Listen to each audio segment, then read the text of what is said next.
Good afternoon, everyone. Today's February 10th, 2021. This is the meeting of the Solar Task Force. I'd like to call the meeting to order and take the roll. My name is Michael Kane, and we have with us today Bonnie Kellenberger. She's present. She's present via WebEx. Jeffrey Shaw. Present. Brian Thomas. Present. Mike Thompson. Present. Okay, it's everyone on the task force is here. And before we begin today, we still need to approve the minutes. Did everyone get a copy of the minutes and has been able to review them? Yes. Yep. Yes. I make a motion to approve the minutes as is. Second. All those in favor? Aye. Aye. Opposed? The minutes are passed, and so we're ready to get on with our business here today. A couple things before we begin. We have we just received a report from the Nature Conservancy that we asked to be done. That's been delivered and is in terms of a draft. And I want to ask all the committee members, among the work you've been doing, thank you. But to look at that draft and certainly if you have any concerns or anything you want done, please feel free to provide that to them, to the consultants, okay? So everyone should have a copy of that. With that, I wanted to be sure we did that. We have via WebEx as well, Les Knapp, who has been helping us at every step of the way. And welcome, Les. Glad you're with us again here today. With that, I wanted to go to the old business and ask Harry to give us an update. For those of you, you recall, we discussed the idea of a moratorium on utility scale projects, at least until we finished up providing suggestions to the commissioners who would then get a chance to act on those suggestions when we finish this report, where our expectation is in May or June of this year. So with that, Harry, could you fill us in on the status of the moratorium that we recommended? Yes, sir. So the commissioners of St. Mary's County approved the request for public hearing on February 2nd. It was advertised in the February 5th local newspaper. The ad will run again this Friday, the 12th, and the public hearing is scheduled for 9:30 a.m. on February 23rd. Public comment will close on March 2nd, and the commissioners should make their final decision on March 9th. And the draft ordinance requests 1 year. So in essence, that gives till March 9th of 2022 to have all the regulations in place. One commissioner expressed his hope it would all be done sooner than that, and it should be. That would be fine. Yes, and yes. So that's good news for us. I'm glad that that's going to move forward. And of course, we want to get this done as quickly as possible. And I know I thank everyone for all their trying to get this moving along. I'll turn it over to Les in just a minute. Prior to that, I just point out, Les has provided us with our finalized principles that we really passed each one of these. Everyone has a copy of these, the final draft of 210, and I think that reflects all the changes that we made prior to in the previous meetings. And so I think the principles are finished. We voted on them, but I want you to simply have them for your review. Obviously, if there's a concern you have with any of this language, please feel free to bring it up. Why don't you take a second and look at that to be sure that that looks right to you all.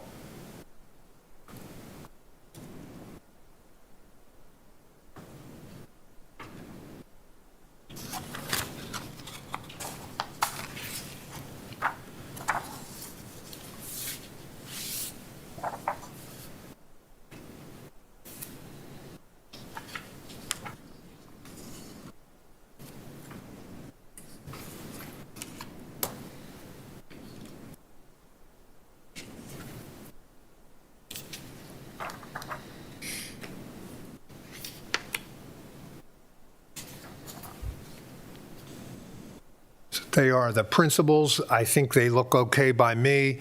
Bonnie, do they look okay by you? Excellent. Thank you, Bonnie. And anyone else? Do they, Mike, Brian? We're good. Okay.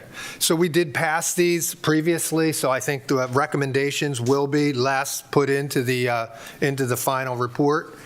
And with that, I think I would like to move on to the recommendations and get into the business of the report. And let me just say, we're making good progress here. And I think we're going to make some more good progress here today. So with that, I'll bring us to the recommendations, and the first order of business is on residential solar. And we've had a long discussion about setbacks, and I want to thank Mike Thompson for bringing it to our to the task force, helping us along, as well as Harry helping us along. And we had a good session last month, on this. And I think we have the language now finalized that will, I think, provide for somewhat relaxed setback rules that will allow low or middle income households who have a smaller roof to be able to enjoy the benefits of solar and get and make it more cost effective. So with that, Harry, I know, or we have some language. Could you read out the language, Harry, that you've proposed based on the recommendations last month, at the Solar Task Force, and I think reviewed by Mike Thompson? Yes, sir. In fact, I can bring it up onto screen.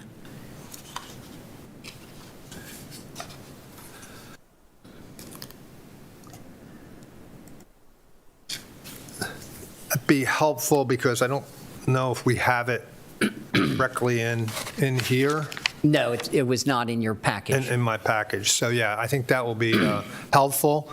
It's now on the screen.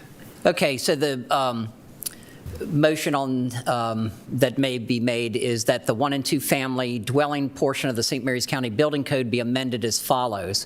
International Residential Code 2018 edition, Section 324.6, roof access and pathways shall read, roof access, pathways, and setback requirements shall be provided in accordance with Sections R324.6.1 and R324.6.2. Access and minimum spacing shall be required to provide emergency access to the roof, to provide pathways to specific areas of the roof, provide for smoke ventilation opportunity areas, and to provide emergency egress from the roof. Of course, the exceptions are there are no roof access and pathway requirements for detached non-habitable structures, including but not limited to detached garages, parking shade structures, carports, solar trellises, and similar structures shall not be required to provide roof access. And these requirements shall not apply to roofs with slopes of 2 units vertical in 12 units horizontal or less. In other words, a very flat roof.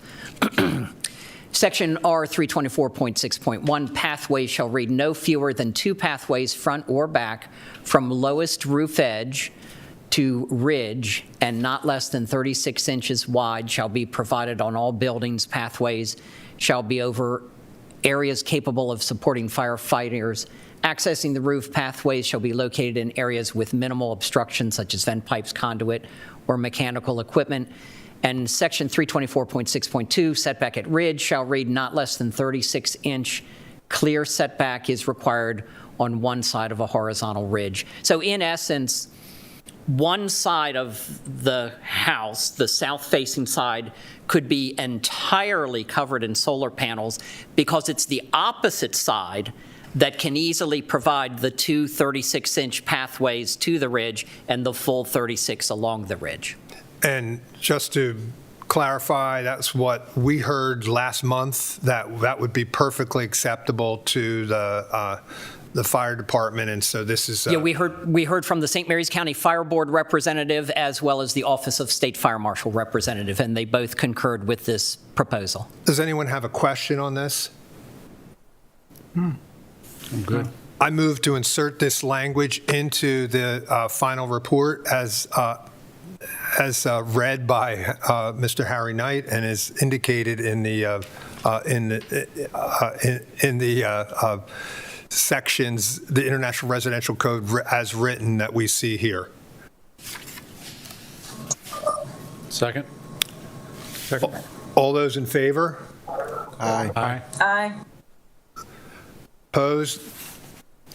It passes unanimously. We're going to include that. Thank you, everyone who worked on that. Very much appreciate it. So that's you really, I think, Les, and correct me if I'm wrong, that's, we've concluded really the residential section. Bonnie, I think we have everything. Maybe, I'm sorry, let's see, number 6, excuse me, under this. The task force recommends that the commissioners consider whether any county assistance, such as future property tax credit, is warranted to further the adoption of residential accessory solar in the county. I believe that was the language we discussed last week. Not sure if we approved that. Yeah, I was, Chairman, I was able to offer the example of where the county had done a sprinkler tax credit before, and so I think that you could recommend a tax credit for solar. And so that's what we say in here, right? Such as, you're saying in addition, explicitly, so this is such as a future property tax credit, you're saying something additional to that? Oh, no, I'm not meaning, well, let's This is see. number 6 under residential. You're right. The task force recommends commissioners consider whether any county assistance such as future property tax credit. Yeah, no. I think that perfectly covers what you agreed to last month. Okay. Any other suggestions here on that? I do have one recommendation, Mr. Chairman. Please go ahead, Les. The task force previously passed recommendation 7, which was meant to deal with specifically with taxation changes, and similar to what you did in the commercial, industrial, institutional section. You said there's no need for additional changes because the comptroller and SDAT are moving to basically remove the value of installed residential solar systems from property tax assessment, thereby creating an incentive at the state level for them. Previously, they were viewed as a value-added installation and thus would increase your property tax once it reached that assessment. I would say, just to make a note here, I would add in initially, except as referenced in recommendation 6, comma, the task force does not find any additional, et cetera. Just to clarify that you are referencing consideration of a property tax credit in number 6. That seems like a friendly amendment to what we've already discussed earlier. So, and I think, does everyone see that in number 7? And so the suggestion by Les is just to reference number 7 to illustrate that that we are simply trying to be consistent with the Maryland at the state level, what they, I believe, have already done. Is that correct? Or intend, Les? Yes. Okay, and so I think without objection, then I would suggest that number 6 be entered into the final draft. Any comments on that? As amended by Les, would you make that amendment, please? So I'm sorry, what is the amendment? I kind of got lost. So I see what we're saying for number 6. The task force recommends that the commission consider whether any county assistance, that line. And so then we're going to leave 6 as is. And then Les, you're suggesting we make a change to number 7? Yes, just to say right at the beginning of the recommendation for number 7, except as referenced in recommendation 6, comma. the task force does not find any additional taxation changes are needed. Got it. Just to be Perfect. consistent. Yep, got it. Sounds beautiful. No objection. Okay, thank you. Thank you, Bonnie, for trying to clarifying that for all of us. Okay, I think that's clear, Les, and so then without objection, I think we should put that into the final report. Okay. Do you need a motion? Yeah, okay. Can I move to include both 6 and 7 with the amendment suggested by Les into the final report? Second. I second. All those in favor? Aye. Opposed? Okay, there you go. That passes. And that concludes really, Les, right, our section on really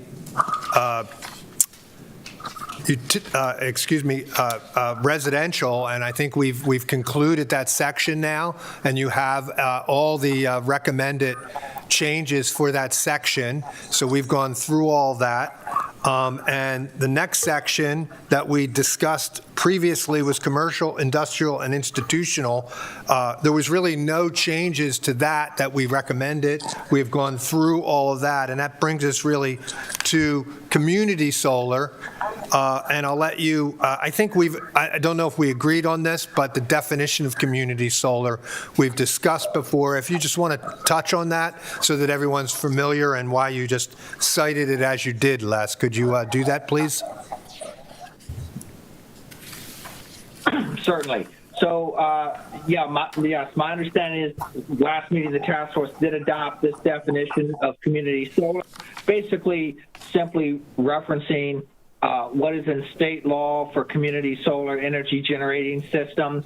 There is some legislation in, and we expect to see legislation in the next several years as well that may slightly modify or expand the definition of community solar. I think just referencing it under the state makes the most sense.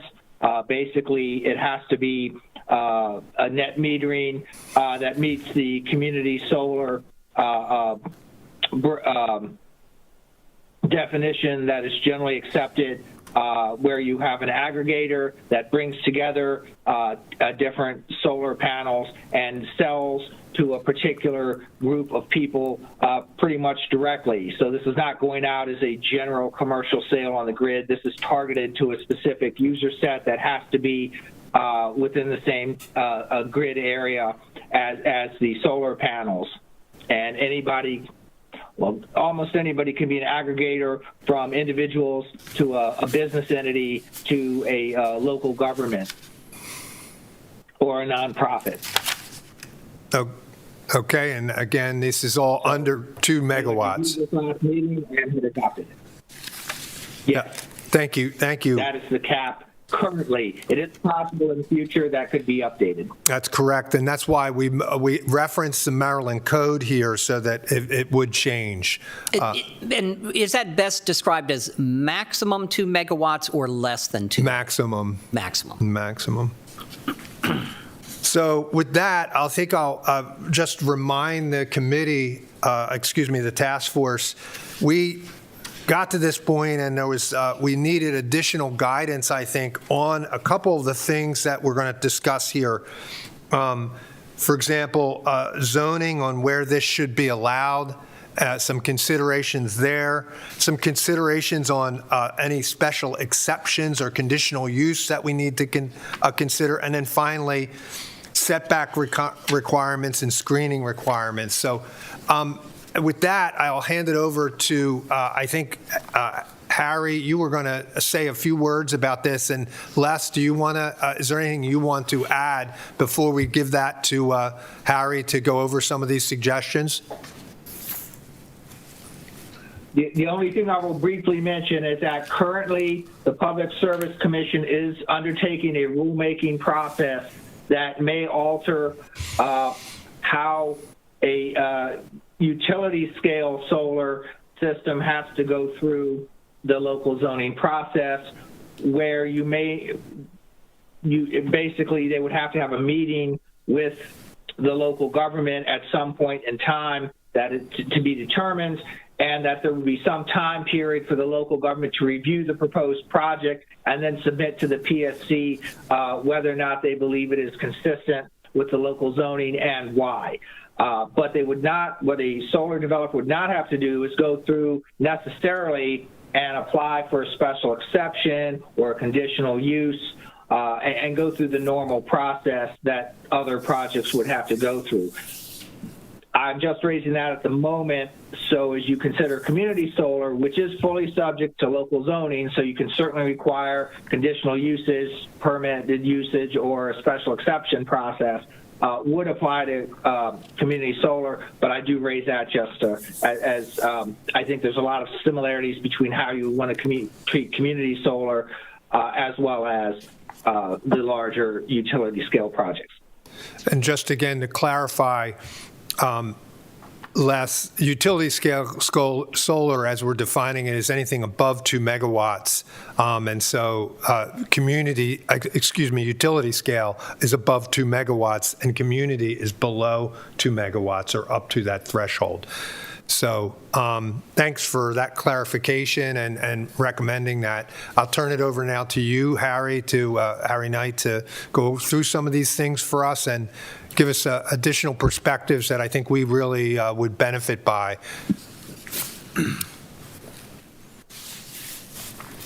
Okay, thank you, sir. This meeting today, I felt was moving into the discussion more thoroughly of the zoning regulations. And yes, we are on the community portion. We've talked about zoning regulations pertaining to accessory. And so the purpose of zoning regulations is especially to look out for the general welfare and protecting our unique character as a rural county. So we arrange those regulations with use classifications and standards, and then apply setbacks, landscaping, and buffer yards. So looking at our current zoning ordinance, so that we're not trying to reinvent the wheel, and how can we fit this community solar into our current zoning ordinance, I wanted to look at some comparable uses. So extractive industry is only comparable from the perspective that it uses up a lot of rural land.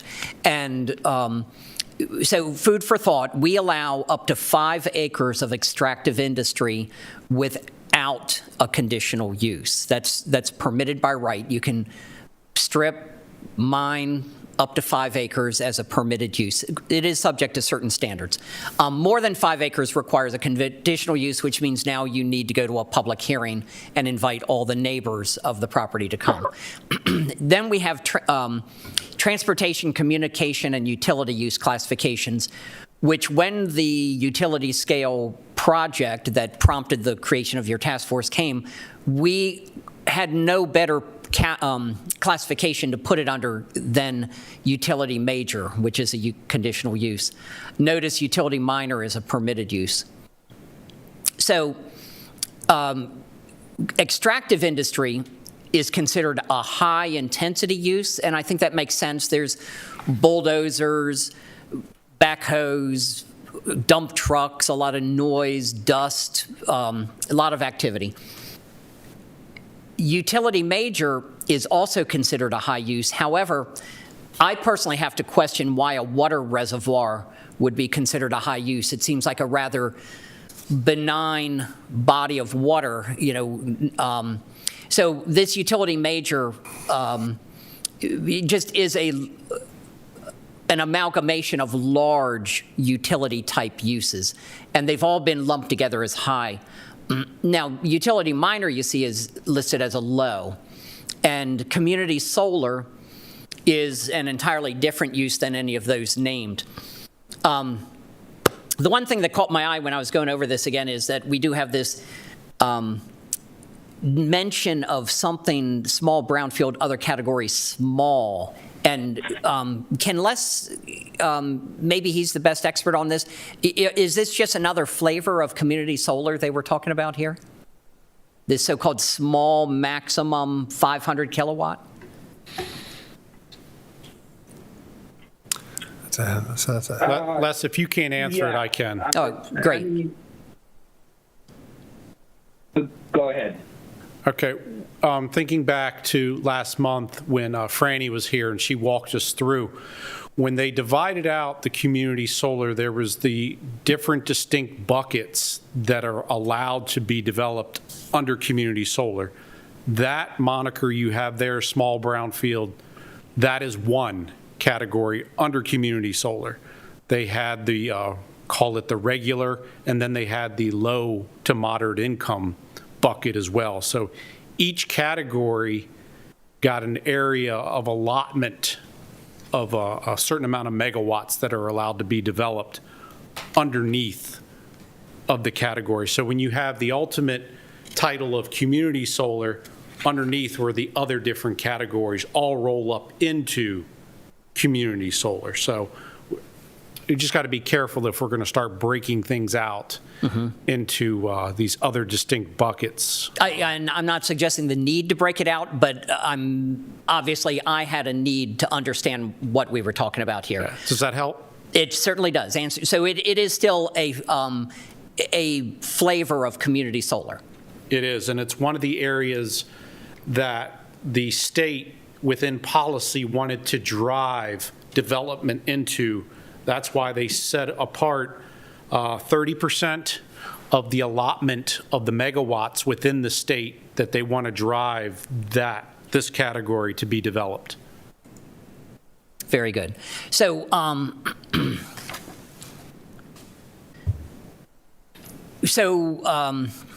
this just basically goes over again, utility scale is more than 2 megawatt, and I raised the question, well, the expectation is that it would have a conditional use, though Les points out the state is possibly going to change the law that would preempt our ability to have it go to conditional use. And currently, even if we take it to conditional use, the PSC can say, who cares, it's approved. So if I may jump in here, so at least for community solar, and since it's under 2 megawatts, I would, to be honest, I would be of the view, let's encourage this as much as possible. And you sort of noted, even with extractive industries, it was 5 acres, right? Correct. So we're talking somewhere between, right, 10 and 18 acres maybe, or 10 and 20 acres for the maximum size of a community solar. Is that fair? If it took up to 2 megawatts, along with stormwater and other requirements necessary, you could be in that neighborhood.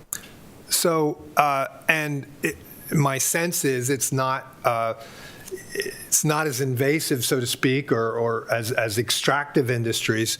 So I would be comfortable with just allowing community solar without necessarily conditional use considerations. That doesn't mean that we can still we may still have to talk about other aspects of this, but I feel comfortable with that. Les, do you have any thoughts on that? I think I would broadly agree that as you consider community solar, you would want to definitely consider to make it as easy as possible. You've got 2 things to consider here: where you're allowing community solar to go, and what steps you have to go through, such as applying for a conditional use to do it. So that's recommendations 2 and 3. Recommendation 2 really is what zones do you want to allow it in.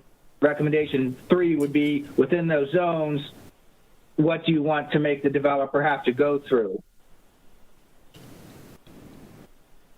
And there are times that it would be a conditional use in some zones and a permitted use in other zones. Consistent with the existing zoning ordinances you're suggesting here. Correct. Yeah. Correct. Depending on the other uses that you would think it's not that compatible with. I wasn't focusing on the zone so much at this point because of waiting for the solar siting maps to help us define those zones. But I do have a page to talk about the zones as well. And then, of course, I've already expressed my opinion that I think solar is low intensity. And then Jeff has helped me understand small. So moving on. Here's an example of an accessory use, accessory to a principal use on the property. This is an existing site in the St. Mary's County Industrial Park. These commercial buildings, they actually have a soccer field between their buildings, and they installed this solar. So this is clearly what we were talking about as accessory. This is another example of accessory use. This is the Carver Elementary School in Lexington Park. They have a good quantity of rooftop, 1.5 acres of solar panels, and they're very proud of it. In fact, their school mascot is a turtle, I think I was told, named Watt? Or something like that. Watson. Watt. So just another example of accessory.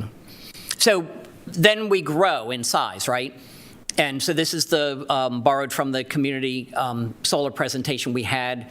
And this one, as the chairman was saying, if they were describing that 5 acres would give them about 1 megawatt, 10 acres to 20, depending on the configuration, is what they might need to reach that maximum 2 megawatt size. So this one was 1.27 megawatts on 7 acres. They appear to have a lot of natural buffering, right? This one is 2 megawatts. It, sorry, I don't have the acreage, but it's probably not that relevant. They have, looks like natural buffering along the highway. Of course, natural buffering in these locations, and then probably pretty much natural buffering around the existing neighboring houses. Hard to discern whether or not they were actually required to plant additional buffering. And then, of course, what we're not really talking about now, but just to show the other end of the spectrum. So this is the utility scale that was proposed for Lexington Park. It was an 84-acre array that would have produced 20 megawatts. And it was going to be surrounded by a lot of natural wooded areas. And we were going to require buffering here along the highway. All right, so getting back to how to classify things. So I call this a proposed solar scenario. Our draft report from the Chesapeake Conservancy is really pushing the use of the built environment. They give the example that if we were to put every parking lot over an acre in size with a solar canopy over it, we could achieve our goal. And this example is Walmart. Their parking lot here is a little over, well, just the shaded portion is a hair over 6 acres. And would this be accessory or would this be community? It is serving the principal use, Walmart, and then would be allowed to sell any excess up. So this would be accessory, wouldn't it? Depends. It depends what Yes. the agreement was between Walmart and what a Walmart developer. do. And the developer, right. Or it could right. be, of course, Walmart that develops it and then it's commercial and they consume it. If they consume most of it, They I can don't. They can net meter up to 2 megawatts. Yeah, and this is not likely to produce 2 megawatts based on the size. No, Right. Right. So this could be accessory. could be. Yep. And that would encourage it all the more. If because just to go back a moment, because if we create buffer yard and standards, it would be difficult to provide the buffer yards here. Correct. But on brownfield environments, it may not be, right, as important, whereas when you get to a residential area, it could well be very important. Right, because people are already used to the semi-urban environment. Yeah. And now they would enjoy shaded parking spaces. So this one would be community solar, likely, right? Because it's going to be less than 2 megawatts. It's only 9.31 acres. This is our old creosote plant in Hollywood. So would definitely be a preferred place to develop solar per the Chesapeake Conservancy report. probably would only produce 1 megawatt. And then I go through just some examples of what if people out in the RPD wanted to make use of their acreage. And, but all of these would be community solar. Would you explain, these are all, would you explain some of these pictures for Certainly. My purpose, Yeah, well, the task force? so, here's a property, I refer to it as a farmstead. It's 30 acres. They have a large field remote from their own house, close to other people's houses. And, they could theoretically put 4.5 acres of solar panels there. Might produce close to 1 megawatt based on the community solar presentation we heard. But this would likely be community solar. And it could be, and then in that case, right, I mean, a little different, you can see on the top part of the acreage on the screen, and then on the right side, we have residential homes. It looks what appears to be, right? And Yeah, in right. that case, right, I would think, right, that, and this is me speaking, we would want a buffer there so that if it was built, that those homeowners would not have to necessarily, it be right up to their property line, so to speak, or that there be some suitable buffer. You could see on the left side, there already is existing buffer, right? And so in some ways, this is a great example of a possibility of community solar of what we might want to consider. So with that, I think, can we hear from some of the other task force members to think about what their views are on this and thinking about this? Thank you for this example, by the way. Very, very good example, Harry. Yeah, I would say on this example, you have to assume that the acreage on the left could be developed, since a property owner of the solar, I'm not sure whether they own that or not. This is the house down here So they do own- that owns this field up here. The yellow lines are property lines. So there'd have to be some consideration for buffer in case some additional development took part in that area, right? I agree too. I believe any kind of utility that's going to be built with these solar panels should have some sort of buffer around them, just to keep the neatness looking of everything and not just be an eyesore. In particular, residential areas, not necessarily brownfield sites. Either way. Also, Mike was just talking about this other piece of land could be possibly developed. Of course, later on down the road, absolutely it could be developed, because that'll sell off and do whatever.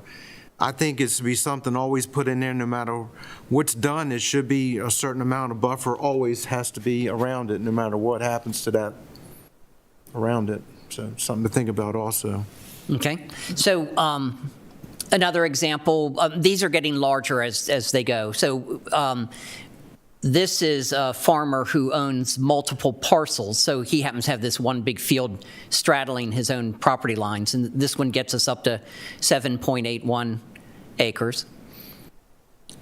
In this case, this is all his. I think he even owned that one. Of course, he's got natural here, and then he happens to own this one as well. So maybe this would be the most nearby. And of course, this neighbor would be able to see across the fields, normally cropped fields. But here's one along, this is a county road near a church. Here's the parent parcel, and so this is 16.2 acres solar. They still have ample farm field to farm. And so we had talked about buffering from other residences, but here it would be the question of buffering along the road. And then here's another one on a county road. This is the parent owner here, of course, well buffered by his own forest, but here would be the neighbor who would potentially, and this one as well. So speaking of setbacks, per our current zoning ordinance, setbacks are based on zone. And I'm not showing you the whole table because I just wanted to give you the flavor of the table. But basically, We always set back more from roads. And so the average county road is going to be a minor collector or less, and so we would require a minimum 25-foot setback. So if we go with the principal structure setbacks that we already have, those solar panels would have to be, without buffering in mind, just setback alone, minimum 25-foot back from a minor collector or less. If the road is larger in classification, still a county road, or sometimes a state highway, it becomes a major collector, and then it has to be 35 feet back, and then our arterial highways, a 50-foot setback. Then along the side, neighboring property lines, it drops down to 15 and 20 in the rear. Now, What does that, excuse me, I don't know the difference between the side and the rear. very good. So if we go back here, the front's the public way, and then this would be a side. And then in this particular property, because this is the front, the rear is opposite the front. So this would be the rear way back here. So these panels, landscaping aside, buffer yards aside, just setbacks alone would have to be at least 15 feet from this neighboring side property line. I think when we get into buffer yards, you'll see there's opportunity to increase the size, and so the setbacks don't really need to be modified per se. So I just have a question. Sorry, What happens when? Those are the setbacks that are, Go ahead. sorry. go ahead, Bonnie, and then Mike. So those are the setbacks depending on, so no matter what type of like utility or activity that's happening, that is the setback regardless. For principal structures, right. So depending on the zone, the principal structure setback that's allowed in that zone, these are the setbacks. And since we expect these to be probably most likely in the Rural Preservation District zone, that's what this is. Gotcha. So like a barn or something. Yeah, or a house is a principal structure. A barn is an accessory structure, so a barn would actually be allowed to go as close as 5 feet to a side property line. Wow. Okay. And Mr. Thank Thompson you. had a question. Mr. Thompson? Yeah, so these setbacks are from the property line. So if you're along 235 and they've taken a half acre or whatever in front of you for stormwater management and everything, you would still be required to be 25 feet From the property line, that is correct. Yeah. 200 or 300 feet from the road, maybe. Right, because state highways are a good example. The obvious highway use might only be 50 feet wide, Right. but the highway right-of-way might be 100 feet wide. Right.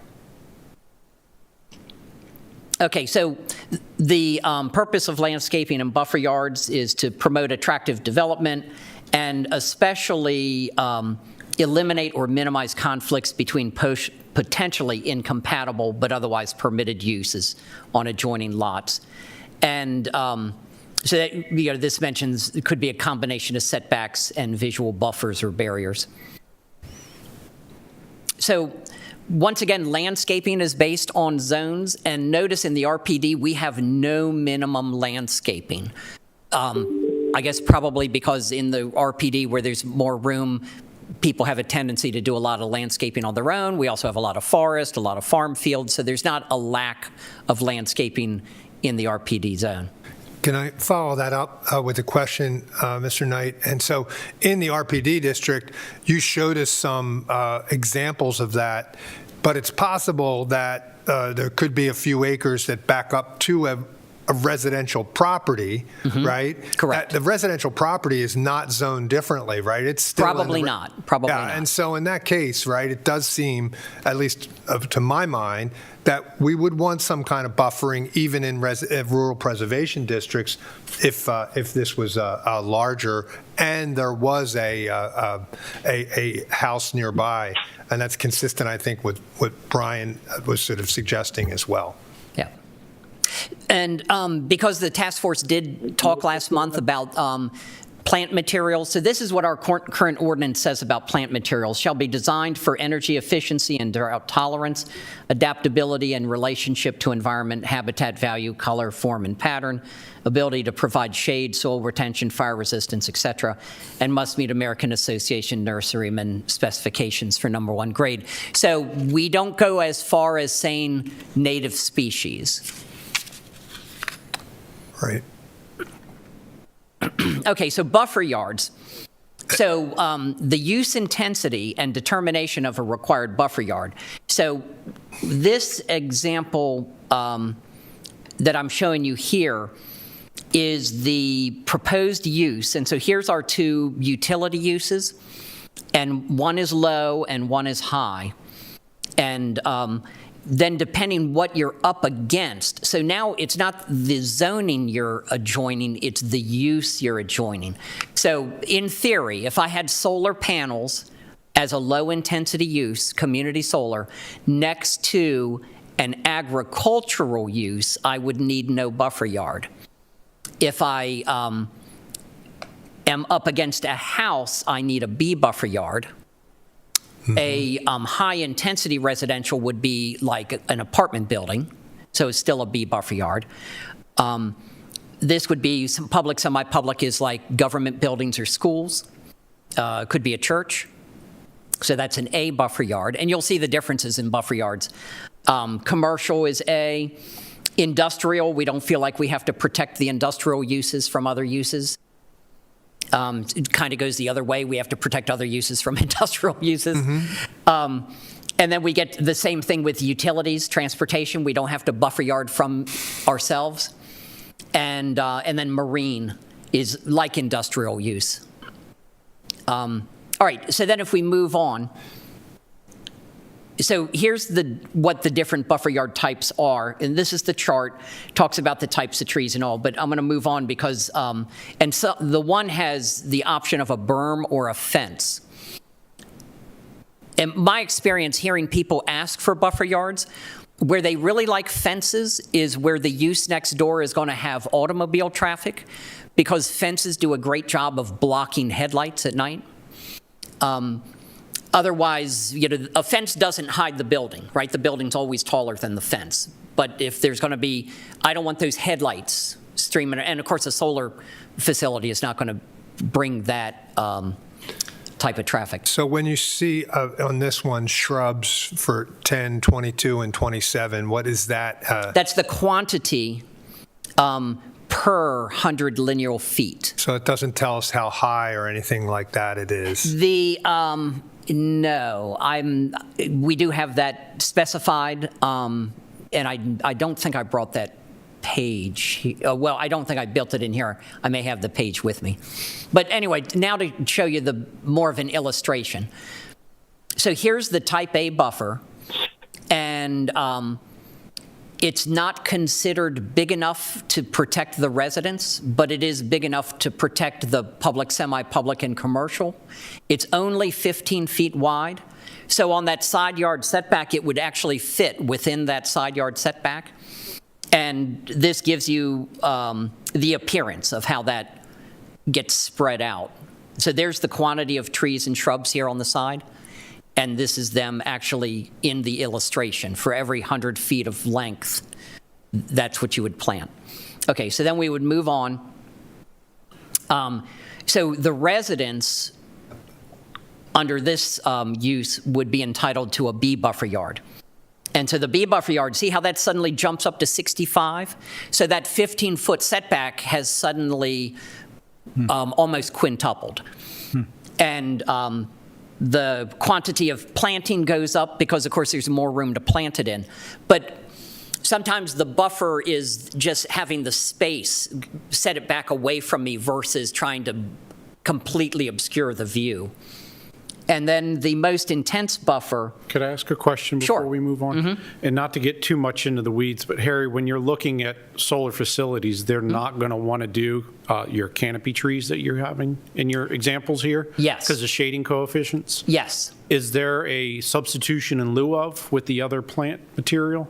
That is certainly a possibility. And The other It's a really good point. issue is that just because they're shown in a certain arrangement here, the canopy trees could theoretically be planted at the far end of the, Where they could not influence. I see what you're saying. right. So if I've got a 65-foot buffer and I plant my canopies at the farthest distance of the 65 feet, by the time they become mature, the shading, but the shading is going to cast beyond 65 feet, depending on the trajectory of the sun and all that. It's just something to consider when we're looking at some of Yeah. this, that this will be an issue. Yeah, absolutely. Yeah, that's a good point. Very good point. Yep.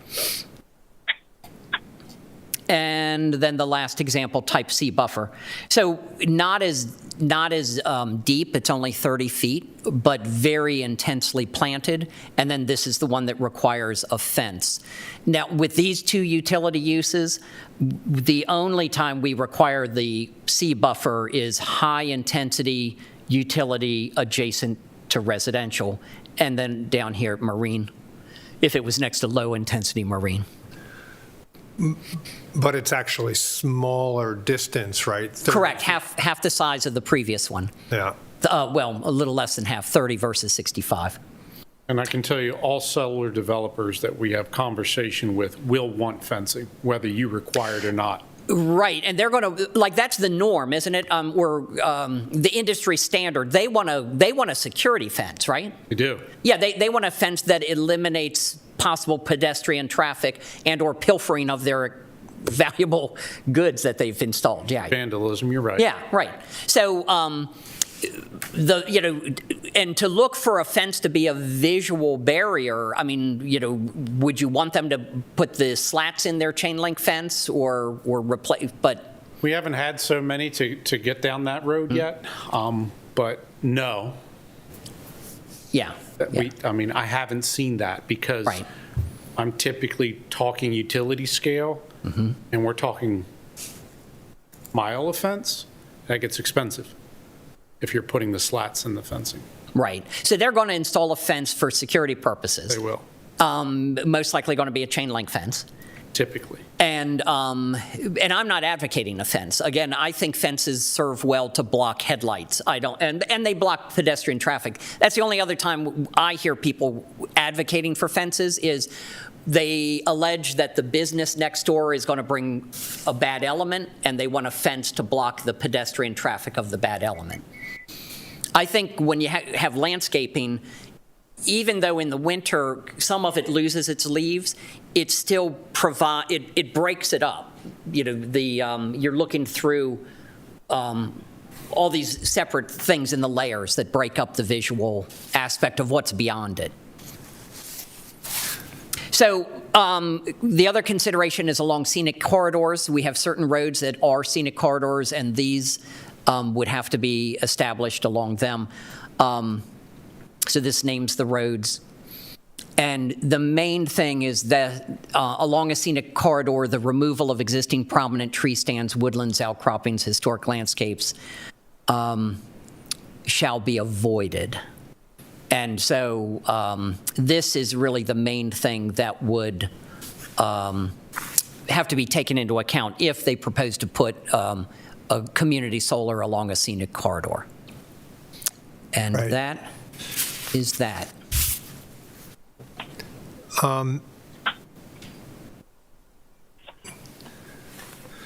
So again, why don't you go back, so the questions before us really are the considerations of setbacks for Yeah, this. right, And then also considerations of buffers associated with it in this case. And so this one, could you explain this Right, so table one more time? And Right, so with setbacks, depending on the zone they propose to put the community solar in, we have existing setbacks that would be applicable to that principal use.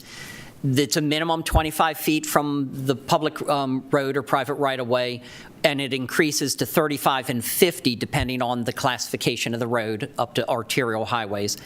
And but the side setbacks are actually larger in the rural zone, 15 feet, but diminishes when you get into the residential and commercial zones to only be 10 feet. And, but again, I don't think you need to focus on setbacks as much as buffer yards, because your buffer yard may exceed your setback. I see. Okay, so that was my next question. So, and if that could just, if we ask for reasonably sized buffer yards, it already takes into consideration then the setback zoning, because if they're larger, then that's when it must be and overtakes this rule, correct? Right.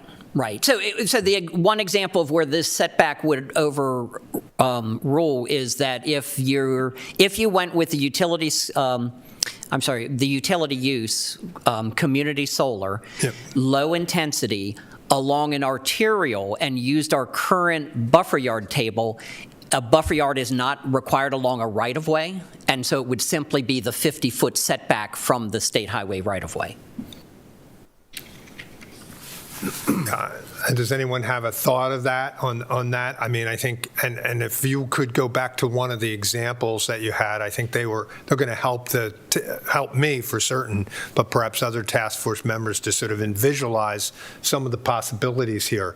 I think one of the things that I want to hear is what you think about the residential setback, right, or what has to be done there a bit, and hear the views of the task force members. I'd like everyone to sort of weigh in on this, as well as anything perhaps on near a road, assuming that the road is not a scenic road. Correct. So I'll just go around. Brian, can I start with you? You sort of expressed some opinions. I tell you, I really like Mr. Knight's, how the setbacks are on other jobs and other things we do. I'm looking back in I'm in the building industry also, and we work with setbacks and everything every day. And I believe with these buffers and with the setbacks that Mr. Knight was talking about, I really feel that they're a good standard setbacks to go with, so. Okay. Absolutely. Thank you. Yep. Mike? Yeah, the only comment I would have is that if you're next to a residential or whatever, the residential owner can plant any tree he wants, and if it provides shade onto your solar panels, so be it. That's his prerogative. So it's incumbent upon the solar developer to make sure he's set back adequately to begin with. Right. Bonnie, do you have some thoughts on this that you'd like to share? I mean, we develop these are over time and experience, so I don't really see a reason for us to change them. I think the only thing we needed to take into account is some of the concerns about canopy trees that were raised. And then I do not think that we should apply any of these standards to potential development in the future. I think we need to stick with, this is what's happening, this is what the current environment is, regardless of what could be in the future. So I want to be sure I understood your last point, Bonnie. So you're comfortable with that? You didn't want to impose any additional suggestions beyond the suggestions made by Mr. Knight in his presentation? Yeah, no. How we're going forward, I'm referencing something Brian had said about potential future development, and I don't think that we should take that into account going forward. Okay, thank you. Surround, like for example, if we've got a farm field that they're developing, and then someday in the future there might be residential, so we should put the buffer now. I don't think that that's the. I don't believe that we should recommend that. They wouldn't need to plan for a buffer in that case. That's what was your suggestion. Well, if I understand, Bonnie, she's saying we shouldn't buffer now for a potential development in the future. Correct. Okay. We shouldn't require a site to do that. Mm-hmm. Thank you, Bonnie. Jeff? Nothing further to add that hasn't already been said. Les, do you have any thoughts on this? I wanted to make sure that you weigh in since you've been writing this. You've seen these. Any thoughts?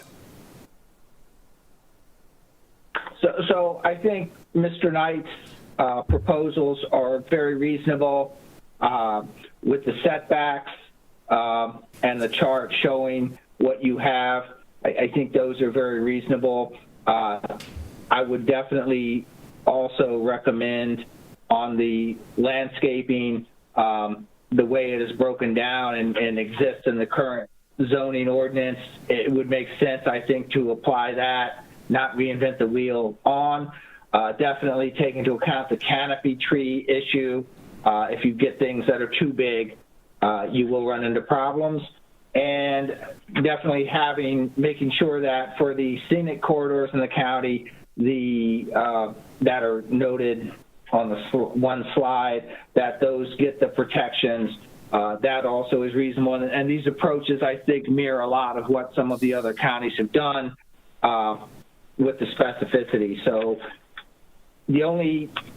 I think a lot of this could apply very readily to utility scale without change. I think the one question you might want to consider is for a community scale, solar scale, are these reasonable? Do you want to make them a little easier in certain areas? Do you want to make any distinction where a project maybe is targeting low income or otherwise disadvantaged communities? That would be one thing as a food for thought item. Very good points that you made, Les, and especially on the low income and middle income issues. We still really are talking about community, so we're less than 2 megawatts here. The only, I guess, the two concerns, I want to thank people for what they brought up. The canopy issue is something obviously that I think for developing solar, there may need to be some small modification on that in terms of buffers, Harry. That is a concern and would be a concern to developers if there had to be a canopy. And I think in some sense, what most of us, when we think about this, look at is really having some kind of shrubs or something that blocks the view, and that could be sufficient for at least residential areas. I think from my point of view, the only concern I have with community solar is that residencies are sufficiently protected, and under the low use, it still would be the buffer under that circumstance. You illustrated one. Yeah, that was the buffer yard table. And that was with residential areas, it could be up to 65 feet. Is that correct? Yeah, I can go back to that table. What I'm showing you right here, because you had a question about what size things were. So where it was a shrub, that's a 5-gallon shrub. Let me increase the size of this if I can. Or no. Whoops. No such luck. But so a shrub is a 5-gallon. The coniferous trees are 5 feet. Ornamental trees are 8 feet, I think that says. Understories are 6, and canopy trees are 10 foot. So it's a 1.5 to 2 inch caliper 10-foot tree. It will eventually, it's supposed to be a species that will grow into a canopy tree. Right. My concern about canopy trees being required is that in the wintertime, depending on your orientation and everything, but the sun's up approximately 30 degrees, so the shaded area is going to be approximately twice the height of the ultimate height of the trees. So you can get into that pretty easily by requiring canopy trees, depending on the side, so forth. Maybe there's some leeway here, but on the south side where the sun's coming in, that could very easily be a problem. Yeah, so it sounds like we're starting to build a consensus that canopy trees should be omited from the buffer yard. That's correct. That's correct. I think that's what we're suggesting here, Harry. And I'm just scanning through this real quick to see what other things might come into play. And then I'll be back at that buffer yard. Yeah, so this is the buffer yards. So, And with the potential omission, I think we could probably insert something else in there as well. You know, is it a 2-for-1 or a 3-for-1 with the bucketed plants? But And like Mr. Knight said, you know, these are just samples. This isn't the realistic, what they're going to put up around these, you know. All right, I'm going to stop sharing this and go back to that other table.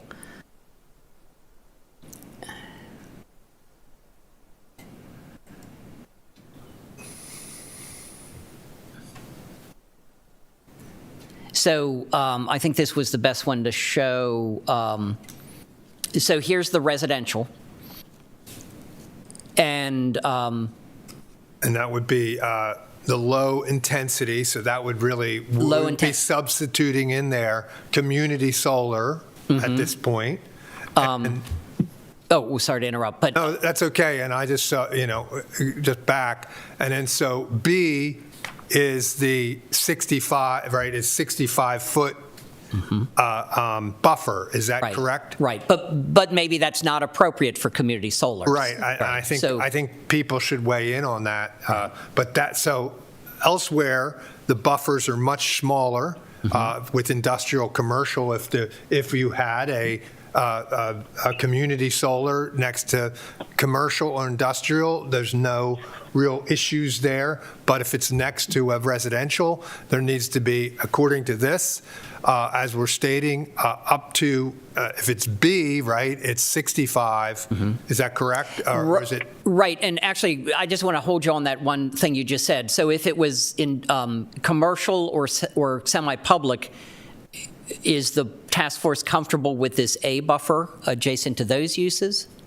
15-foot with striking the canopy trees potentially, but having some other kind of buffer deciduous. Well, just replace the canopy with something, some yeah. other quantity of trees. Exactly, Right. exactly. So what you would do, I mean, obviously the solar developer is not going to shade his own panels, or he shouldn't. So in my mind, you can have that along the north side or whatever. He can do whatever kind of buffering he wants. But I would think you could go to a 3-to-1 or something like that exchange where the installer or developer sees fit at his you know, some kind of flexibility there. So he doesn't have to put canopy trees that are going to infringe upon his solar production. Well, right, and so, I mean, we could certainly say, well, you know what, let me go back to residential, because maybe it's more straightforward to think about residential. So perhaps B, the 65-foot, is too broad, and so is the 30-foot with more plants, is the 15-foot enough? Or do we create an entirely different buffer yard adjacent to houses? So could you go through those again, just because this Yeah. is the first time I'm seeing them, so I Understood, yeah. would like to see that one more So time. I would call this the least intense buffer yard. It's not recommended currently for low-intensity utility use next to residential. Yep. What we would currently require for low-intensity utility use next to residential is this, which is broad. And because it's so broad, the planting is, of course, they're welcome to plant the plants in any configuration they want within that space. So they could put it all like soldiers in a row at one end, or they could cluster it and leave open spaces in between. We don't get into that detail. And can we see C? And then C is the middle width, but the most intense planting. So And- just to, this would be probably more expensive for a developer because of all the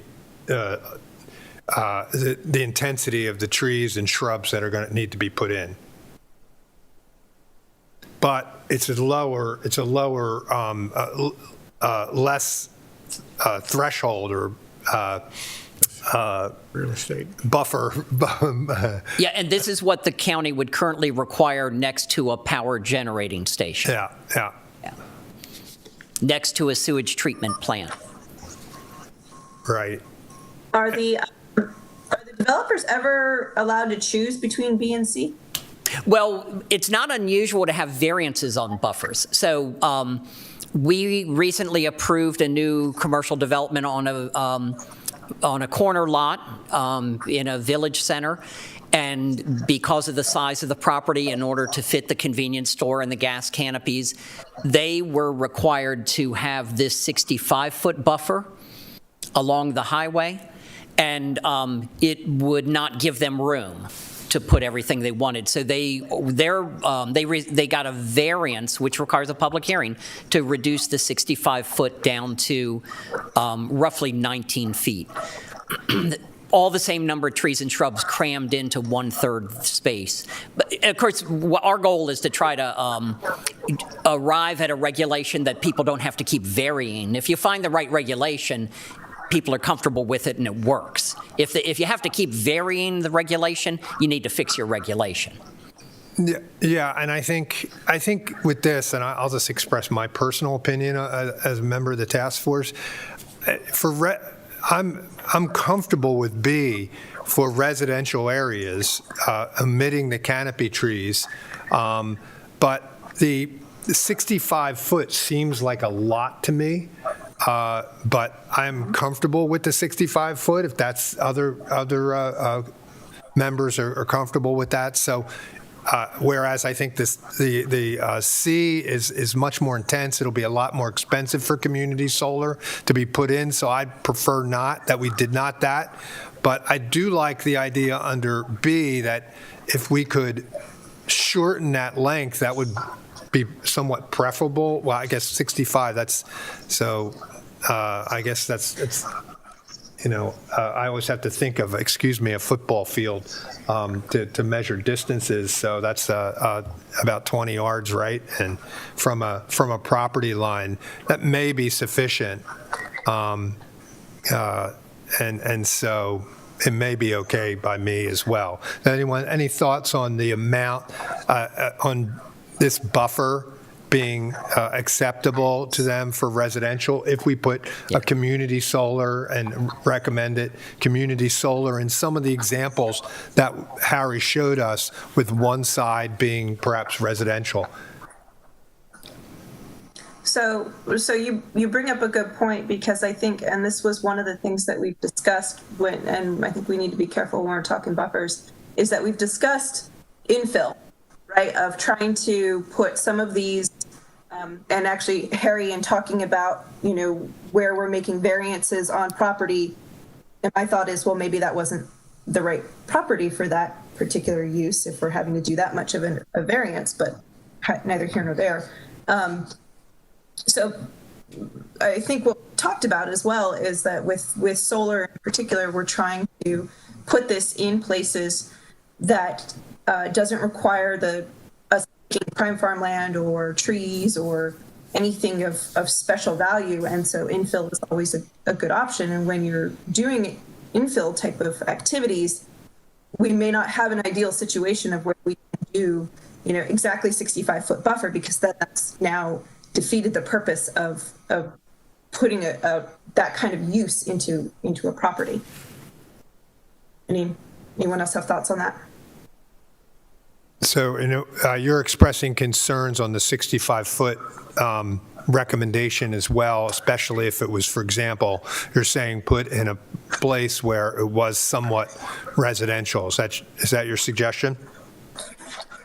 It's more just a matter of, our zoning is kind of weird. If I remember correctly, we haven't had really well-established zoning for very long. Right, building codes have only been since the 90s. So I think it's one of those things of, as we start to look at the best fit, and maybe this is one of the discussions that we have when we actually get the maps going forward and we start looking at the pattern of land that looks like it's going to be more ideal, and kind of can run a bit of an analysis of, hey, if we're trying to infill or trying to put solar in a places that have already been used, what sort of buffers do we think we're going to need to start to have in place so we can still put the solar in, but make sure that the surrounding properties are still okay, instead of like a flat, maybe 65 foot isn't the right requirement for what solar is. And Chairman, if I may, I think part of her point is if we're trying to do infill development, it's limited space, and this is using up a lot of good solar space, kind of getting back to the roof point. So, which reminded me of a point I made in a past meeting about the comparison to the extractive industry.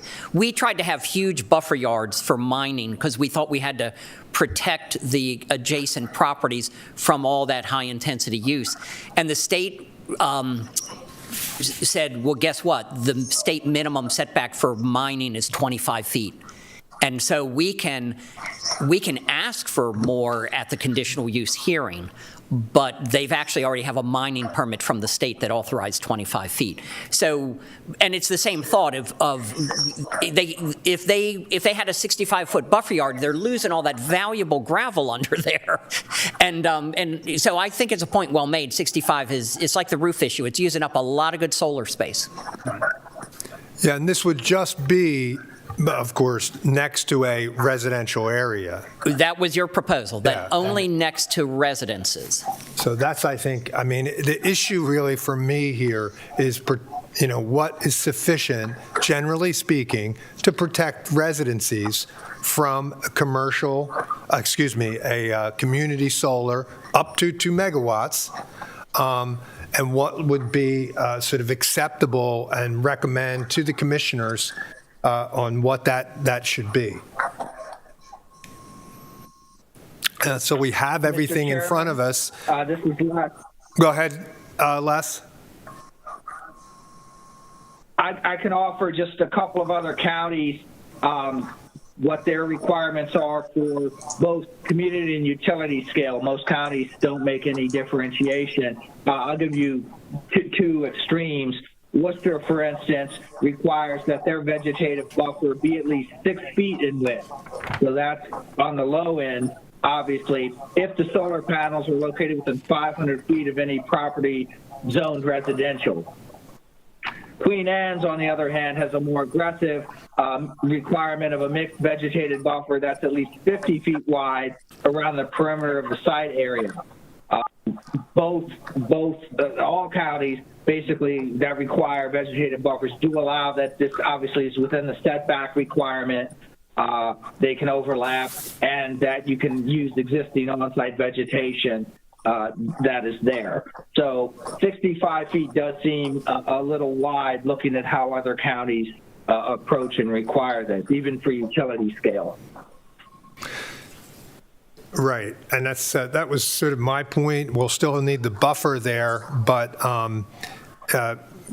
Jeff, do you think that the developers would, it would help them if in this case, the setback was, say, or the buffer was only 30 to 35 feet? The smaller you make it, the happier they'll be. Yeah. And, but obviously that, could affect homeowners. So any thoughts on that? I guess my thought is that it's not like you've got backhoes running or forklifts or whatever. It's basically no noise here, so you're really just talking about a visual buffer as opposed to requirements for many other situations. So I don't know why you need much of a buffer at all other than visual. And I'd like to say I'd be reluctant to put the canopy trees in if they were on shading the panels themselves eventually. Well, I think we need to be careful because we already have some county ordinances already in place. And if we allow this certain facilities put up and they don't have to do as much as another facility, that's going to have some backlash on you. So think about that when we go doing these buffers. We've got to kind of go with what the county ordinances already have been doing in the past with everybody else's development areas. Well, in a sense, we're being asked to say under which of these categories, low or high, the solar really fits into. We are arguing, I think, that it fits into the more low intensity kinds of things. So I think I would be comfortable with this. I mean, a mix of A and B, so to speak, where we have we have a lower threshold, say 30 feet, and but we have the no canopy trees, and I'm not sure the difference in the density of A and B in terms of the buffer there. So we've got 5 shrubs, 20, I'm sorry, 5 understory, 22, I see. shrubs, 11 evergreen, no evergreen, 4 understory, and 10 shrubs. Yeah, I mean, But it's also twice the size, yeah. which is why it's, like twice the plants. Yeah, I think Mike's point is well taken, right? I think what people really care about is not being able to see it from a residential area. So I don't know what that translates to exactly in terms of this, but I think that's what we're trying to aim at, that people cannot see it in a residential area if it's adjacent to them. And I think to the point that both, you've made, that Jeff has made about what developers might want, and I think Bonnie's point that we want to try to make this accessible and possible, I think to the degree that we shrink the setback or the buffer, but keep it so that you cannot see it from a residential area. That's, I think, what the committee is sort of, I get a sense of what we're trying to get at. Is that a fair characterization? Definitely, and you got to remember, whatever is planted in that buffer, it's going to grow and get bigger, so it's going to. Yeah. And solar panels are not that high, are they? Can be. They can be, but not so high that you need a canopy tree to block it. No. When I look at ours in Hughesville, Yeah. the top end of the panel, I'm 6 foot tall. It's a little bit taller than me, so call it 7.5 feet, maybe 8 Yeah, at the highest point of the panel. yeah. So understory trees should be the maximum height we need. I think that's correct, yes. And so it's really just a matter of picking a width, and it doesn't have to be one of these widths, and then a quantity of planting. Is any, It depends on where on the landscape you're putting these as well. So Well- canopy trees might be appropriate on the north side. But they wouldn't be required. Yeah. And we're only talking about a buffer yard adjacent to, in this case, the residential use. So if there are no residences on the north side, there's no need for a buffer yard on the north side. that's correct. That's our understanding. So, I mean, I'm good with 30 feet. This is a somewhat arbitrary number from our point of view. It's not arbitrary from the developer's point of view by any means, or the homeowner.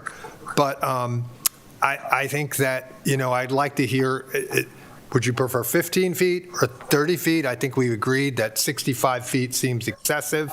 So any thoughts on 15 versus 30 feet, since this is, I feel like I'm auctioning now Yeah, something, me too. right?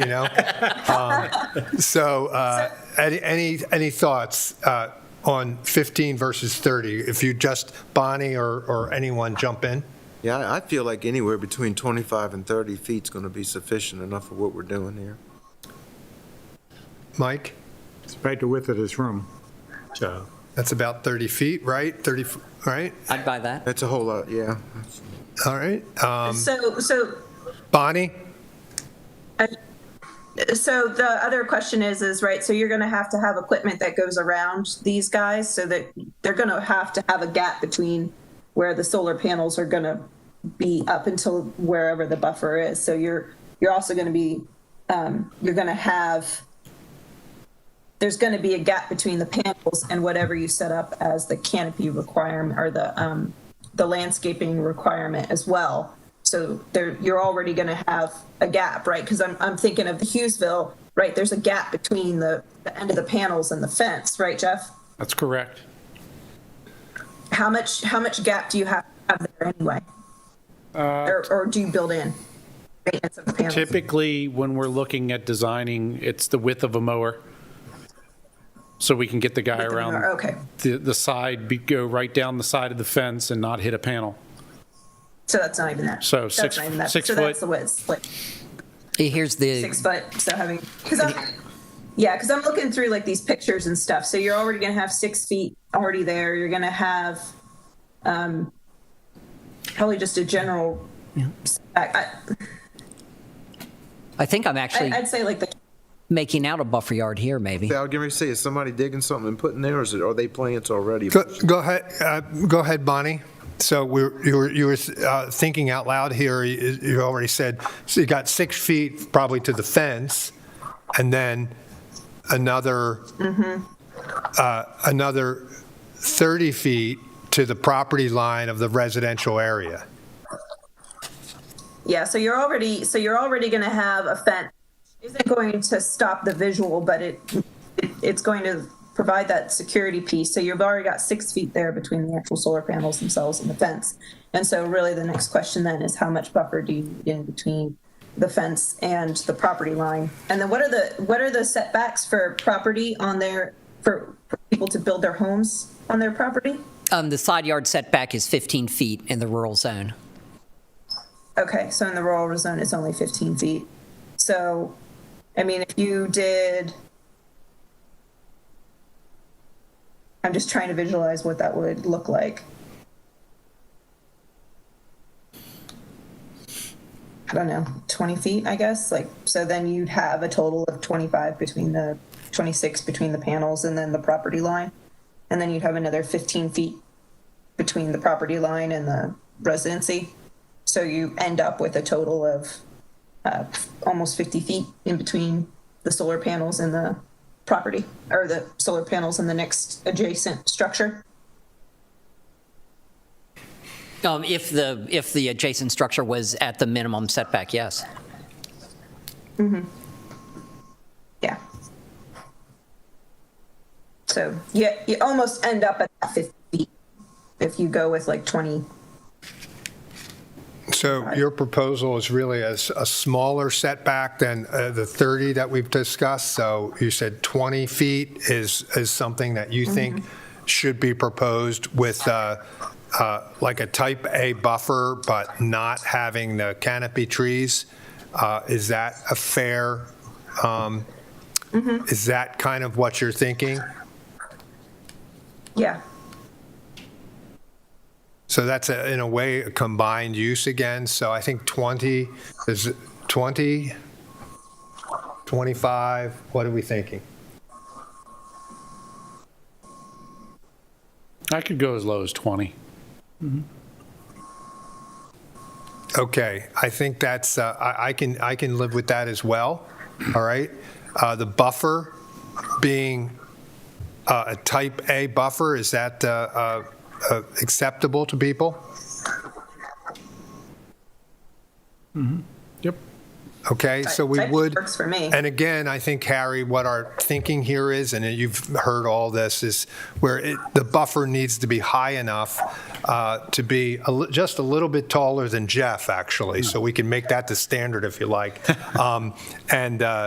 That's really what I think, and I'm not sure how you would phrase that. At some point, it would have to be that high. I don't know if it has to be immediately that high. Yeah, I mean, typically we have our minimum standards, and then it has to grow into that thickness. Okay, got it. As Mr. Yeah. Thomas said, they will grow. So if it's a modified type A, 20 feet wide, substitute additional understory for canopy?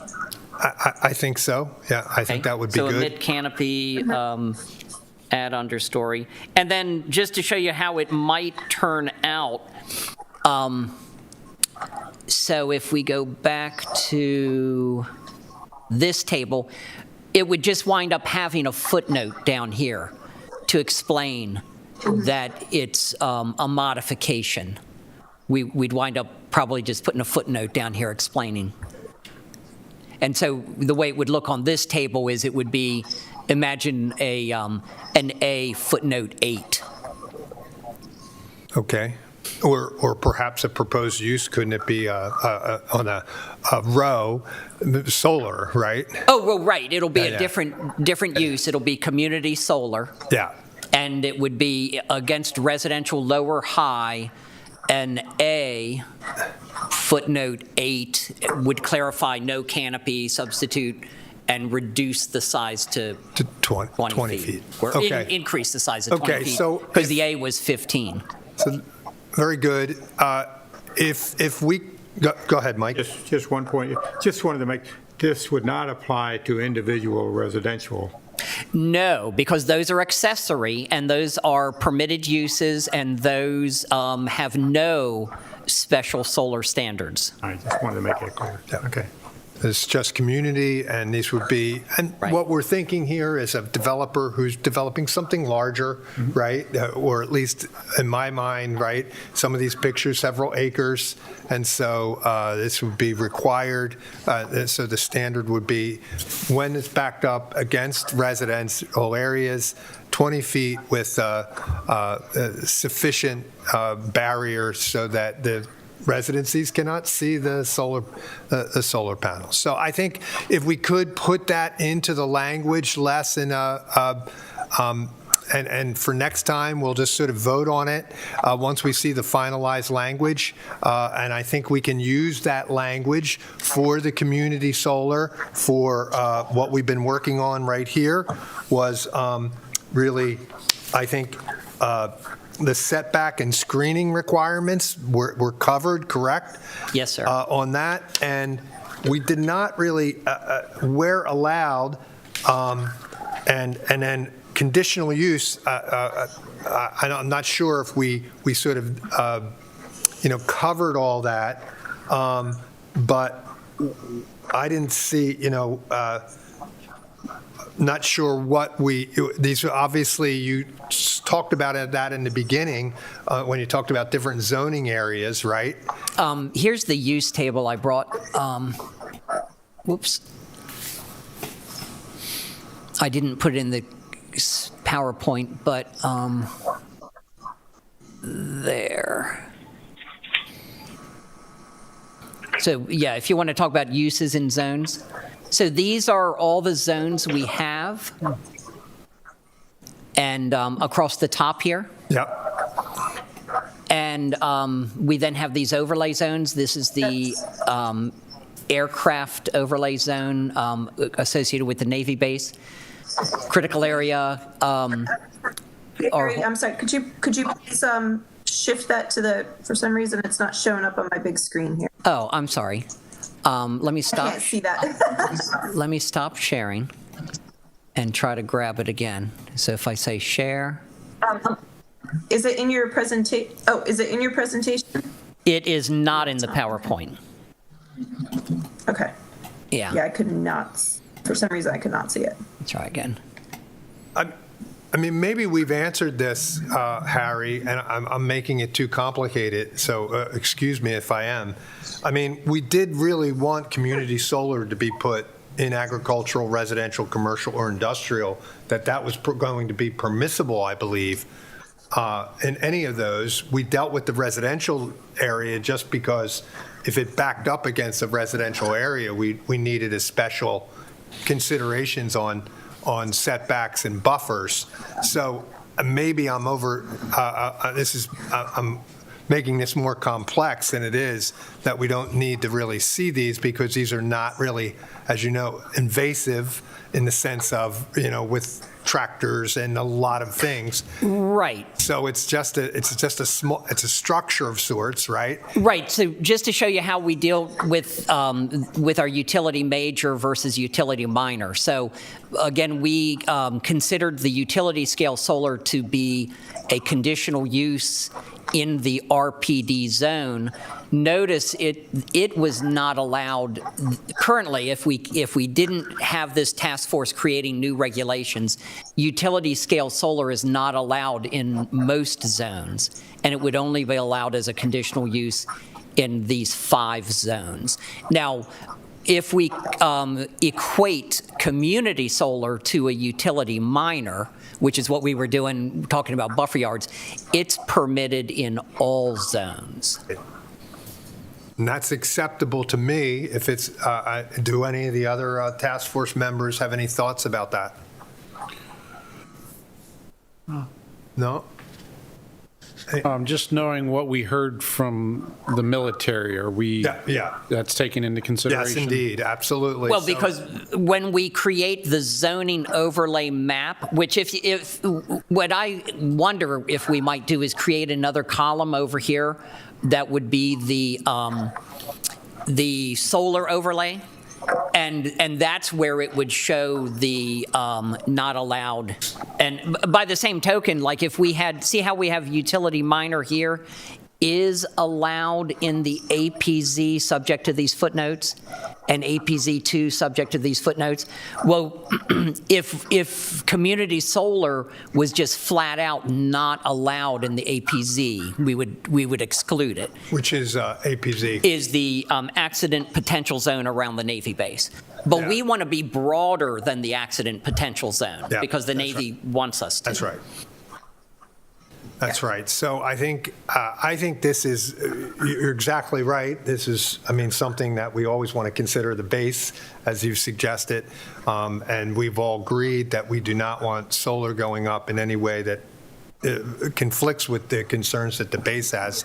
So this looks good to me. So in terms of, for community solar at least, I think we're through that, this would be, I think, acceptable to the task force. There seem to be no objections. And then conditional use then therefore doesn't necessarily apply. Is that correct? Yeah, I mean, it was my impression that the task force earlier this evening was not wanting it to be a conditional use. Yep. I had a question mark on my PowerPoint. Yeah. I think that's correct, at least for community solar, correct? Yeah, we're only talking about community solar at this Yeah. time. So that then brings us, I think that's clarified, we've discussed all this, that brings us to the decommissioning requirements. And I think, Les, I spoke to you about this, about this and about the possibility of a bond. We were discussing, Mike brought up this idea of a bond being a concern. Harry, you had a few things to say about that as well. And I have two examples of how our ordinance has dealt with it in the past. Thank you. If I can get rid of that one so that Bonnie can see what I bring up. All right. I'm going to share this.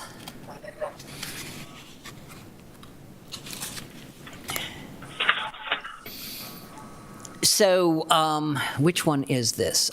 This is. For some reason, it's off to the side. Is it, Is that better? like, Les, can you? Yeah, when it shares the screen, it's a blank screen, and I can see the edge of the document, and that's. Oh, you know what? I bet I know what. Let me try this. I'm going to stop sharing. Hey, oh, Let me find the document. Yeah, I'm having the same thing. I was not able to see the other chart.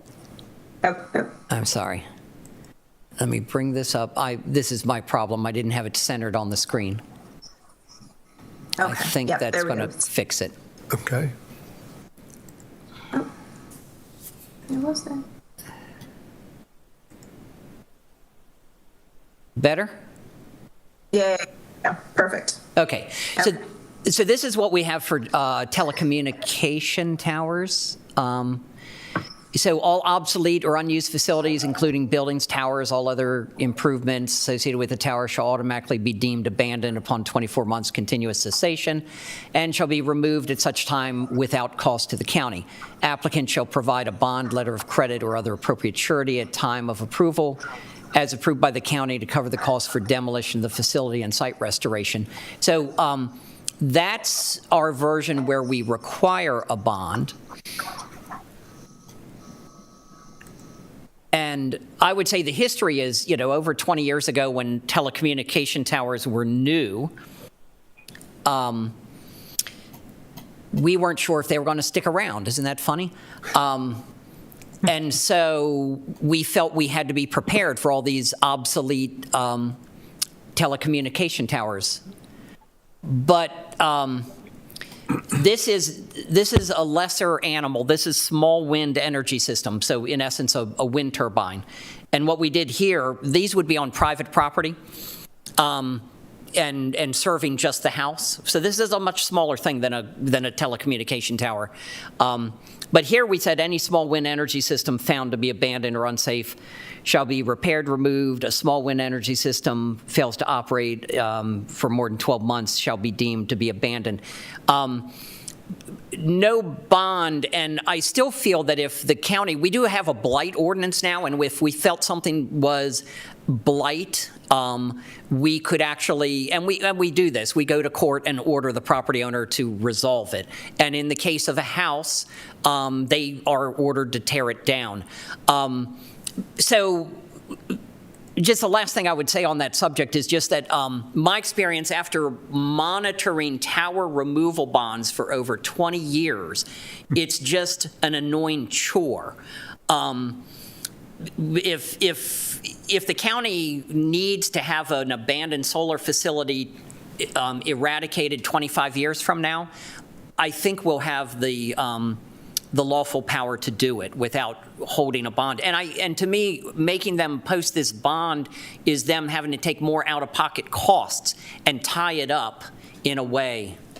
So I personally would not want to see a bond.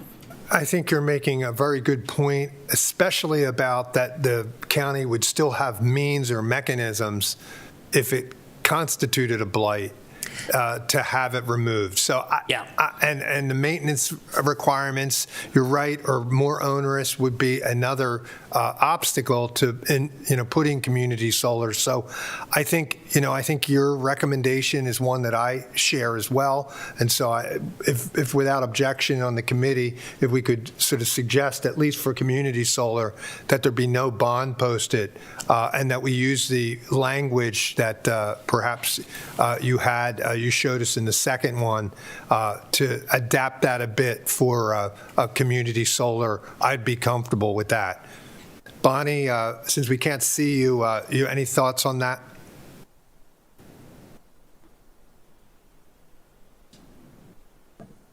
Sorry. No, I agree. I think what you guys are Okay. tracking sounds good. Yeah, Okay. if I could just make one comment. We're getting to the point now where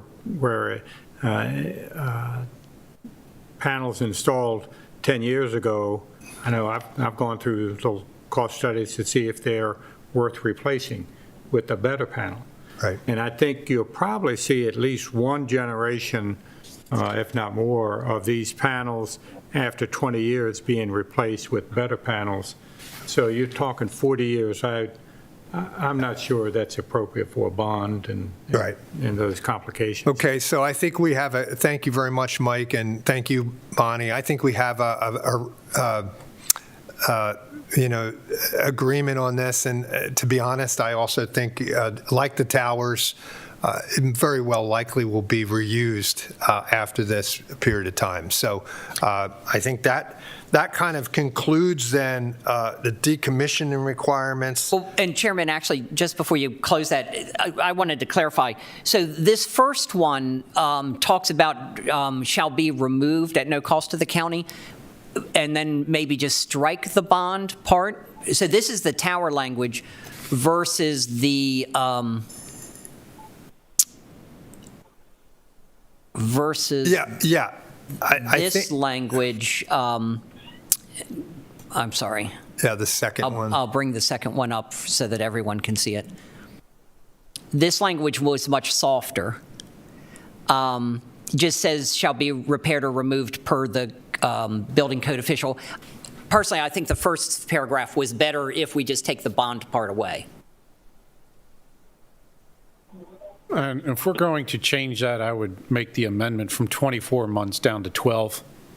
Okay, so and this one says 12, so an amalgamation of the two. Yeah, because the first one gave it 2 years of non-operational. It could get a little disrepair over 2 years, so I would say within a year, it needs to be taken down. That's reasonable. Yeah. So go back to the other one that we can see and show everyone, and then we can kind of walk through it a little bit for Les's purposes, since he'll have to write this up for us.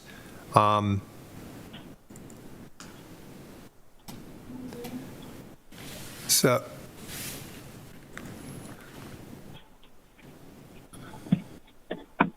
so something like all obsolete and unused facilities, equipments, obviously towers is probably not necessary, and all other improvements associated with the energy facility perhaps shall automatically be deemed abandoned upon 12 months of continuous cessation of operations and shall be removed at such time without cost to the county, period, right?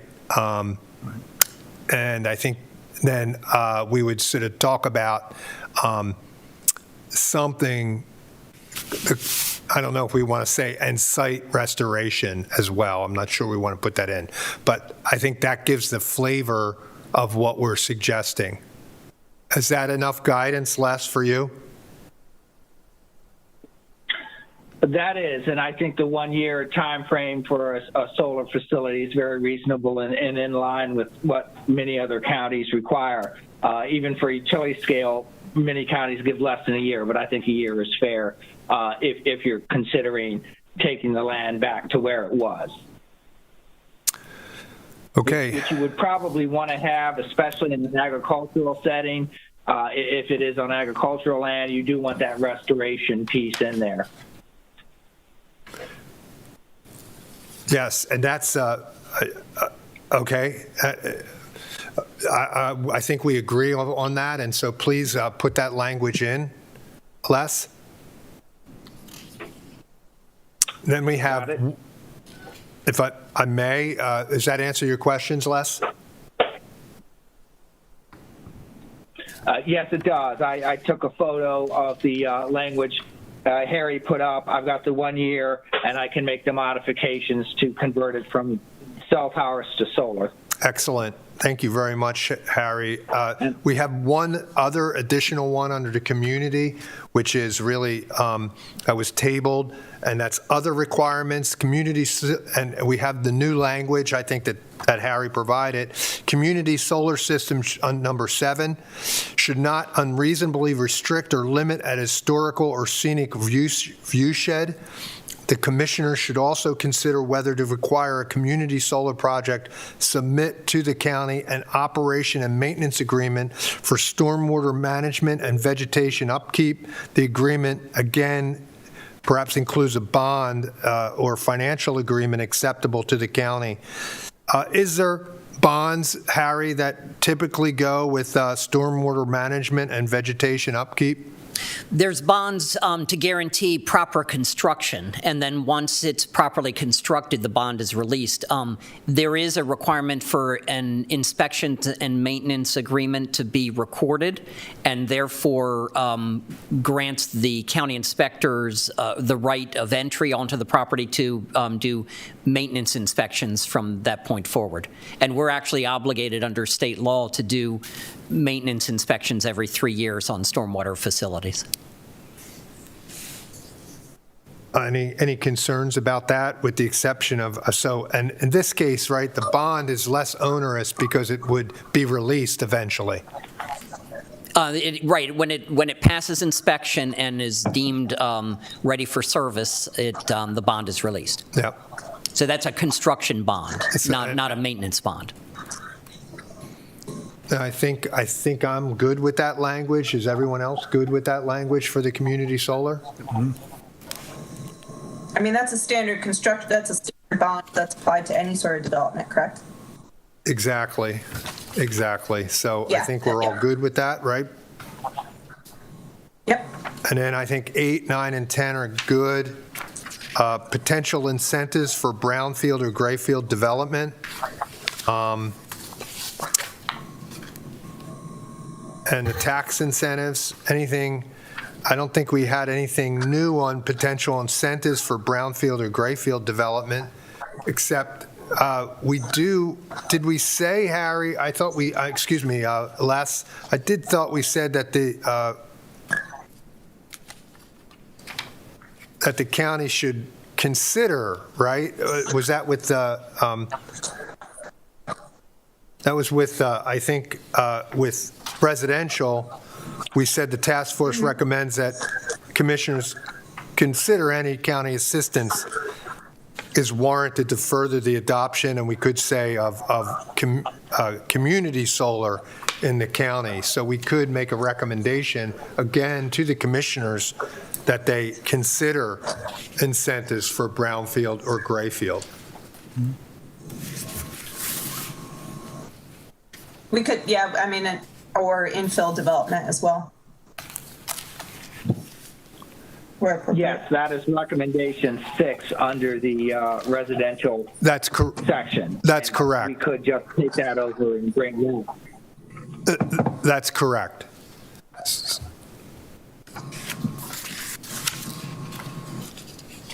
And then, of course, on taxation, are there any implications, Harry, on taxes if say, a property were to put up community solar on their own property?